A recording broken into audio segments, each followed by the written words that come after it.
20 तारखेला रात्री चोपडा शहर पोलीस स्टेशनचे सहाय्यक पोलीस निरीक्षक एकनाथ भिसे यांना एक खबर मिळाली होती की सुनसाळे गावच्या शिवारामध्ये बोगस कपाशीचं बीटी बियाणं आहे, साठा करून ठेवलेला आहे विक्रीसाठी.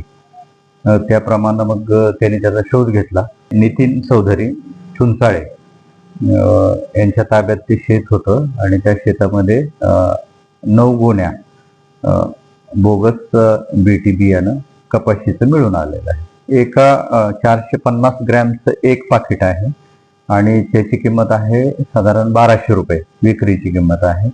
असे प्रत्येक गोण्यामध्ये 450 पॅकेट आणि सर्व मुद्देमाल मिळून 5,40,000 रुपये त्याची किंमत आहे.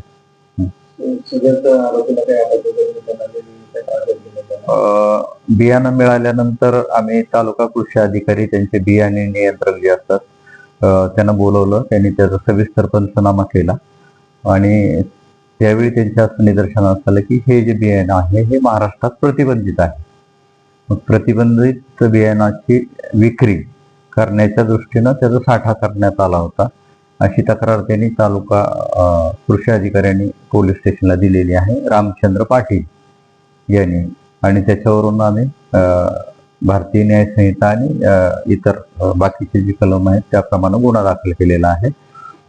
त्याच्यात तपास चालू आहे. आरोपीला तपासामध्ये आम्ही अजून अटक केलेली नाही, परंतु तपास पूर्ण झाल्यानंतर होईल.